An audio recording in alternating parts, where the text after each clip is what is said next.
Hello and welcome to today's video. This is going to be the mid-year book freakout tag. So basically this sort of time every year, kind of end of June, start of July time, the mid-year freakout tag starts going around because we are halfway through the year. And I did this last year, really enjoyed it, and it really made me think about like my goals and like what I was actually reading and how to like change and adapt my reading to make it a better experience for myself. So I thought I'd do it again this year. So currently this year I've read 88 books, which is amazing. My goal for 2022 is 110 books, so well on that way of hitting it. And according to Goodreads, the amount of pages I've read this year is 28,230. So I cannot complain. Really happy with that. Really happy with like how the year's going, how everything's going. And honestly, I've had a very good reading year so far. I haven't had many like low rated books. All the books that I've been picking up I've been enjoying, minus like, you know, like a handful. And yeah, overall it's been really good. I think currently my average rating for 2022, so like the average rating from all of the ratings that I've given for books, is 4.1 stars. Now Goodreads doesn't account for 0.5 stars, so I normally just write that in the little review section, so it's probably a little bit different than that, but 4.1 stars is really good, especially compared to last year. I think my average rating was like 3 point something. So yeah, really happy with that, and honestly it's just been a good time. So I did do this tag last year, and because of that I haven't really looked into it this year. I just saw the video starting to come out and I was like, before I watch any, I need to do my own, because like I want my own thought process and my own brain to like come up with these answers rather than be influenced. So yeah, I've gone on to my last year's video, looked in the description, and in there I've tagged 2 tag creators, so I'll put those down below as well. I assume that those are the original creators, and assume that 2021 Heather did her due diligence, and those are correct, so they are down below. And I'll also write the questions down below as well, and I've kept the exact same questions as the ones that I found last year. I've just changed 2021 to 2022. So yeah, there's 13 questions in total, and I guess we just need to get into them. Let's get into the questions. So question number 1 is, what is the best book that you've read so far in 2022? For this, I've narrowed it down to 2 books. Obviously there's still 6 months left of the year, but how my reading currently stands, one of these 2 books will take top spot.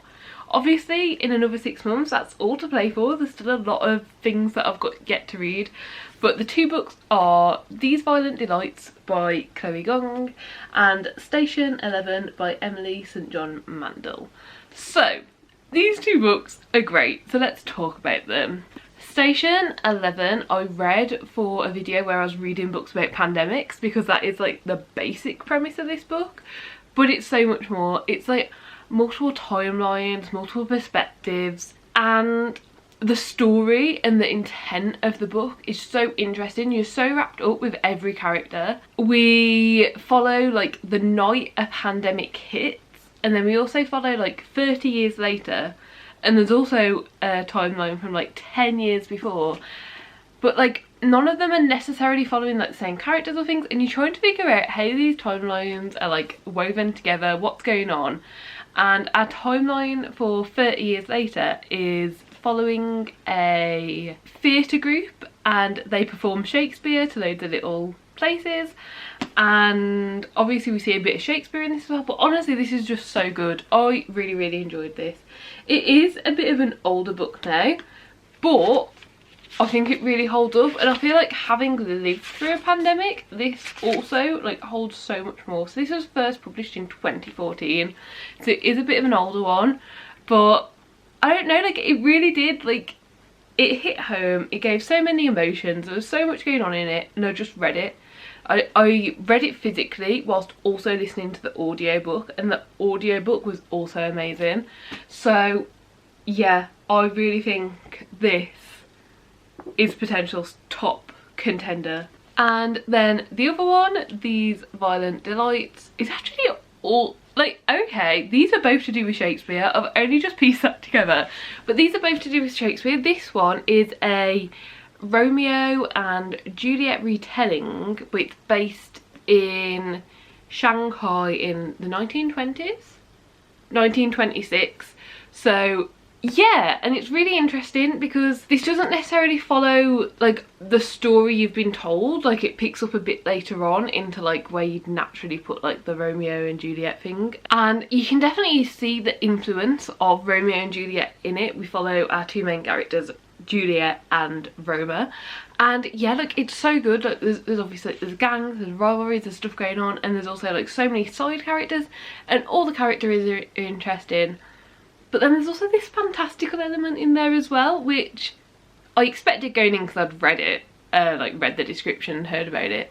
But like, this fantastical element just adds so much to it, and it's like such an added like perspective of the story and really brings it all together. And yeah, I really enjoyed this. It's another one that I just flew through. Like, I picked it up and I just wanted to keep reading. I think I've read it in like a couple of days, and it's quite a thick one, you know, it's like over 400 pages. So yeah, really enjoyed this. Really think that this could be top contender, and like, I just can't wait to pick up more books by Chloe Gong. Okay, and then question number 2 is the best sequel that you've read so far in 2022. For this one, I'm gonna have to pick Winterkeep. So I read this right at the start of 2022 because it came out right at the end of 2021. I think it was like a November or December release, and I didn't get around to it right away, but I think January, February time I picked this up and I was just absorbed back into this world. So this is book 4 in the Graceling Realm series, and this one is the one that's most felt properly like a sequel to me as well, because I feel like books 1, 2 and 3 could very easily be read as standalones. Like, you don't really need much background and much plot to like really enjoy them, and although there's things in that are benefited by reading the rest of the books, like books 1, 2 and 3 are quite separate, just because of where they're based or the difference in time, stuff like that. But this one was a proper sequel, and we saw characters we'd already seen. We went and discovered like new land and a new group of people, and we got perspectives from those, and we just learnt so much more about this world. And obviously I can't say a lot about this because it's a sequel and potential spoilers, but I really enjoyed this. It was, yeah, like, honestly this could also be a contender for top book of the year. But I mean, potential spoiler for a couple of questions time, but there's another book in this series coming out, and I feel like if that expands on the series as much as this book expanded on the series, then it would probably take over. But yeah, and I also tabbed this one, like so many tabs, like so many things. I don't tab often. I really have to be loving a book to decide to get tabs out and like go for it. So yeah, really enjoyed this. Really had an amazing time, and just loved revisiting characters that we'd seen before, stories that we'd seen before, but also with the multiple perspectives that were in this one, finding so much more out about characters that we've never met. Question number 3 is a new release that you haven't read yet but you want to. So I don't actually own any like 2022 releases that like I haven't read, so that's pretty good. Pretty happy about that. But there are a couple that have come out and I just don't yet have copies of. So the 2 that really come to mind when I think of this are Only on the Weekends by Dean Atter and This Wicked Fate by Kaylin Bayron.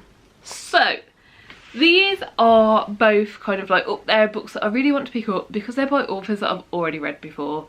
So last year I read The Black Flamingo by Dean Atter, loved it, like so amazing, and definitely makes me want to pick more books up by the author. And yeah, I have read the description of Only on the Weekends and like really like the concept and think it's going to be a book that I vibe with. Can I remember that description right now? No, but I am really genuinely excited about it, and when I see it I will pick it up, and I think it's going to be a good time. With how much I love The Black Flamingo and how much like it opened my eyes to like a different way of like reading and a different writing style because it is told in verse, I think that there's potential that this could do the same again. And then This Wicked Fate is book 2 in this Poison Heart series. So yeah, just a series continuation that I really want to do. When I read this one, which is a book where we learn about Brie and her powers and what she can do and this magical touch that she has with plants, and we find out so much more through the events that go on and the places she goes and the people she meets. So because of that and all of the like excitement and everything that happened and the cliffhangers, I just really want to pick up book 2, and I think it has just come out about a month ago, so really excited about that one. Question number 4 is most anticipated release for the second half of the year. So just off the top of my head, Amari and the Great Game, which is book 2 in the Amari and the Night Brothers series. Foul Lady Fortune, which is a new duology by Chloe Gong. The Bullet That Missed, which is book 3 in the Thursday Murder Club series. And Sea Sparrow, which is book 5 in the Gracing realm. However, I'm not going to go super into detail with them. In fact, that's all I'm going to say about them, just the titles. If you want to know about all of the books that I'm really anticipating coming out and really want to read and want them like now, I want to read them right now, then I will link up above my anticipated releases video for the second part of the year, because you'll hear a lot more about them in that, and I'll really go into like detail as to what the books are and why I'm excited for them. So yeah, I'll link that up above. Then question number 5 is biggest disappointment, and for this one 2 books come to mind. And I do want to preface this by saying the 2 books I'm about to show, they're not bad books. They were just disappointing because I was expecting both of them to be like potential new favourites, and they were just okay. So the 2 books are Convenience Store Woman and The Road Trip. So as I said, neither of these were bad. I'm still glad that I read both of them. I still got something out of them, but I was just expecting them to be so much better than they were. I also really like this colour scheme actually. They look really pretty together. Yeah. Yeah, Convenience Store Woman, I gave it 3.5 stars. It wasn't a bad book. And The Road Trip, I gave it 3 stars. Again, not a bad book. So with Convenience Store Woman, the reason I think it was so disappointing for me is because I'd heard so much about it. I thought it was going to be like this amazing book that was going to like open my mind to so many things. I was going to get such new perspectives. I was going to just really enjoy like the social commentary, and it just didn't do that. And what it was trying to do, it didn't seem to do very well. We follow Kiko, and she's very happy with the life she has. She works in a convenience store and she just really enjoys her job there. And she as a main character was fine. But every single side character I hated. And they didn't read like real people, honestly. Like the things they did, the way they treated Kiko, the way they didn't understand her, like they didn't feel like real people. They felt like fictional people to get a point across. And that's not what you want in a book. So yeah. And then The Road Trip, this is the 3rd Beth O'Leary book that I've read. I don't read a lot of romance books. I read hardly any. But the other 2 books that I read by Beth O'Leary, which is The Flatshare and The Switch, I've really enjoyed. So when I saw this one, I picked it up. And because I've really enjoyed the other books, and like, you know, like her writing just seems to get better and better and better, I was like, this is going to be even better than those. Like in my head, like I wasn't necessarily expecting a 5-star, but I was expecting to really enjoy it and have a really good time. And I didn't. I didn't like our main characters, which wouldn't have been the end of the world. Like I could have got on board with it. However, as I said, I don't read a lot of romance, and I think it turns out that I don't like the second chance romance trope, which is the entirety of this book. It is a second chance romance, that's the entire book. So I just didn't vibe with it. I didn't really enjoy it, to be quite honest. I gave it 3 stars because it wasn't bad. And at least it's taught me that I don't like that trope. I won't pick anything up with it in the future, I don't think, unless it comes like extremely highly recommended by like people who have very similar tastes with me anyway. But yeah, more than likely I won't pick any more books up with this trope in, because I think that that is the main reason why me and this book just did not vibe. and therefore it was a massive disappointment. So I expected to give it 4.55 stars and it got 3 stars, and I didn't have a good time reading it. Then question number 6 is biggest surprise. So this is such an easy one for me. When I saw this question, I just knew which book I was picking, and this is Pangea by Henna Mian. So recently this year I've got into using NetGalley and requesting ARCs and reading a lot of books that maybe I wouldn't necessarily pick up naturally, but just for some reason or another interested me. So I've been requesting them, and I got accepted for the ARC of Pangea, and oh my god, like, I didn't know poetry could be this good. Like, I've always found poetry interesting and enjoyed exploring it and reading it, but I've never felt like the deep emotions and felt so connected to it as I did with this book. And honestly, like, 5 stars, the easiest 5 stars that I've given this year. Yeah, I went back and brought like the author's older book and read that, and that also got 5 stars, but obviously like this is biggest surprise. I wasn't expecting that one to be bad once I'd read this one. But yeah, this book just opened my eyes up to poetry and opened my eyes up to so much more writing and books and just potential to read something and feel this amount for it. So yeah, definitely the biggest surprise so far this year. Then question number 7 is new favourite author. And this can be either a new author as in like their debut book, or it can be new author as in new to you. I think I'm going to say Chloe Gong for this. Obviously I've said, like, I read These Violent Delights, which was also her like debut book, but she's also a new author to me. However, I don't think I'd quite say like favourite new author yet, because I've only read 1 book and it seems a bit premature to say like that I have a new favourite author when I've only read 1 book by them. I do plan to like remedy that this year. There's 2 more books that I'm like going to read from her, so I feel like by the end of the year I will know if that's definitely the case or not. But I will say Chloe Gong for this one, but just with the premise as like, just because the book was amazing, I need proof from like more books to give it like true new favourite author like status. So yeah. Then question number 8 is newest fictional crush. No, I don't really have like fictional crushes. I'm not someone who's like, oh, like this is new book boyfriend. Like, that's just not really me. I don't really get that. However, I do have like a favourite like pairing, like a favourite couple, like just like, I don't know. I think like favourite fictional pairing is a term that's used. So that's what I'm going to go with. These are a pair that, I mean, honestly, like, you don't even know that much about, even by the end of the series, but it just works. And I was like, yes, like, I was really behind and like rooting for this pair, so that's what I'm going to go for. However, I'm going to preface this with, if you're not caught up with this series and you've not read up to this book, skip forward to the time on screen now, or in the chapters down below, skip to the next question, because you don't find out that they're even a potential thing until a couple of books before this one. So I don't want to spoil anyone, but yeah, this is the last book in the Throne of Glass series that I'm holding up right now. I don't think this will be a spoiler for like the 2 books previous to it either, but just overall, big world wise, if you haven't, you know, read Throne of Glass, you probably don't want to listen to this question unless you don't care about being spoiled. And this favourite fictional pairing is Manon Blackbeak and Dorian Hallivard.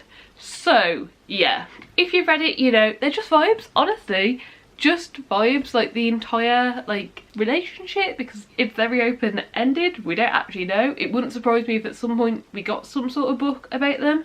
But yeah, I would definitely say that when things were happening with them, I was just like, yes, this works, just be together. So yeah, that's what I'm gonna go for. Then question number 9 is newest favourite character. And again, I'm not really a person that has like these favourite characters. I don't know, like once I'm kind of done with a book and done with a series, like I really enjoy it and I really like it for what it was, but like it's not often that characters like stay with me or anything like that. So I've decided to pick for this question a character that I don't think gets Enough Love. And again, this is kind of one of those where if you haven't got to this book in this series, you probably don't want to listen to this question. But there's not going to be any spoilers by me saying the name of this character. I'm just saying I don't think they get enough love in what they deserve. And I just think the further and further on into the series that you get, the more you may agree with that. And the character is Fenris Moonbeam. If you know, you know. And then question 10 is a book that made you cry. Now, I'm not really a big crier when it comes to books. Like, they don't really touch me in that way. However, there is one book that made me tear up, and that was Yoke. Like, I definitely wouldn't say I cried, but I got emotional. Like, I was definitely like, my eyes got a bit watery. So I'd say this is the closest we've come to that, and I think that's understandable. It is a very emotional book, and it deals with a lot. It deals with a lot of health issues, a lot of trauma, and many things. Like, if you are going into this book and you haven't read it yet, check the trigger warnings. There's a lot going on in here. But yeah, it touched me. I did get emotional reading this, and I would definitely recommend it. This is also the first Mary H.K. Choi book that I have ever read, and reading this has definitely made me be like, I want to pick up more from this author and know what's going on, know what it's about, know how much I like their other stuff and their other stories. So I think all the stories that they've written are quite different but have the same like very emotional feel to them. So yeah, I'm picking Yoke. I think reading the back of this book or knowing too much about it going into it can spoil it, because I did know slightly more than I should have, because I was checking the trigger warnings because I'd heard it was a very like trigger heavy book. But I would say we've got two sisters, Jane and June, but one of them is ill. One of them, for a long part of the book, you realise might have a different sort of illness, and they're kind of just having to come together and figure life out. And that's the entire book, but it's so much more than that, and it's so good. I will also say I did technically cry at some like random fantasy book. It was one of the Throne of Glass books. I did technically cry, but I'm not classing it because like it wasn't even at a sad part of the book. There wasn't anything emotional going on. I was just on my period and in a load of pain. So I'm not classing that, but I mean technically I did cry way more during that book, but it wasn't based on the book, it was based on my own pain. So yeah, I don't know if you want to class that or not, but I just thought I'd pop it in here because it's a bit more accurate, but it's not. I didn't cry at the book, I just cried whilst reading the book. So yeah. Question 11 is a book that made you happy. And for this one, I'm picking The Thursday Murder Club by Richard Osman. This was such a nice book. It's a murder mystery, but it's a very cosy murder mystery. It's like small town, not a lot going on. And for this one, it is pretty much, apart from a few outings, completely based around a retirement home. And we follow our four characters, Elizabeth, Joyce, Ibrahim and Ron. And they're like 80-year-olds living in this retirement home. They start a club together called the Thursday Murder Club, and for the club they go over cold cases, they go over things that have happened in the past and not been solved, and it's just very cute and a bit of fun. And then a murder happens like right on their doorstep, like literally like they're there and a murder happens. So they very carefully kind of like get themselves into the investigation and decide it's up to them to solve how the murder happened and work on like a real murder happening in real time to try and catch the killer. And it just brought so much joy and happiness, honestly. Like, it's such a lovely read. It just constantly made me smile, so I had to pick this book for this question. And then question number 12 is the most beautiful book that you've either bought or received this year. And this is a really easy one for me. At the start of the year I splashed out on a special edition of a book because I was convinced I was going to read it straight away and going to love it. I still haven't read it, so maybe I should have just brought a normal edition because I obviously haven't gone right into it like I thought, but I still think it is like the most beautiful book I own. And that is The Song of Achilles by Madeline Miller. And this is the like 10th anniversary edition and it's just so pretty. It was in a Waterstones one day and I just had to pick it up. It just is absolutely gorgeous, and it's like this naked hardcover and it's all embossed in gold. And yeah, I haven't read it, I will read it, But yeah, I can't really add much more. It's just a really, really pretty book. And then last but not least, question 13 is, what books do you need to read by the end of the year? And for this one, I don't really have an exact answer. Like, I can't say this exact book is what I need to read. But even though there's none specifically there, I do have a list that I created last year, which was 30 books I wanted to read before I was 30. And this year is like 1 of 5 years until then. So to keep on track with that, I need to have read 6 books off that list. So far I've read none. So realistically, I need to have read 6 books from the 30 before 30 list. But it doesn't really matter which ones. Like, I will link the video up here. I did make it into a video, the 30 books I wanted to read. Just 6 of those to keep on track with that goal. Except for that, I set myself TBRs each month, but they're quite open, they're quite flexible. So there's none that I particularly need to read. But yeah, that is my answer for the last question. I really hope that you've enjoyed the video. Please do give it a like if you liked it. Subscribe down below if you'd like to see more content like this. And hopefully I will see you next time. Bye!